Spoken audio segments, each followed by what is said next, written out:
All right, y'all, let's talk about fried chicken.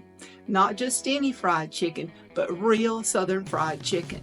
The kind that's crispy on the outside and juicy on the inside and made without any of that fussy breading or marinating that people overcomplicate it with these days.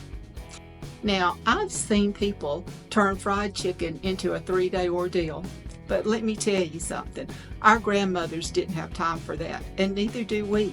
So today, I'm going to show you how to make real fried chicken the classic Southern no-fuss way, just like I grew up eating. Let's get started. Let's take a look at what we'll need. We'll need a whole chicken cut into pieces. We'll also need some salt and freshly ground black pepper, along with all-purpose flour and peanut oil for frying. Start by patting the chicken pieces dry with paper towels. This will help the seasoning stick and ensure a crispy skin. Next, season both sides of the chicken pieces liberally with salt and ground black pepper.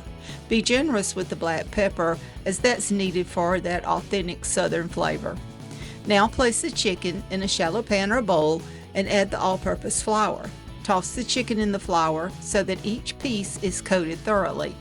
What you're doing here is called dredging, and it's different from a light dusting. Meanwhile, heat about ½ inch of peanut oil in a large cast iron skillet over medium-high heat. You want the oil hot enough that a pinch of flour sizzles when dropped in. This method is called shallow frying, as opposed to deep frying. You need enough oil to come about halfway up the pieces of chicken, but not so much that it will spill over when you place the chicken in the pan. Judging the amount of oil needed for frying is one of those things you learn through time and experience. Start with about a ½ inch depth of oil in your pan, and it should work out just fine.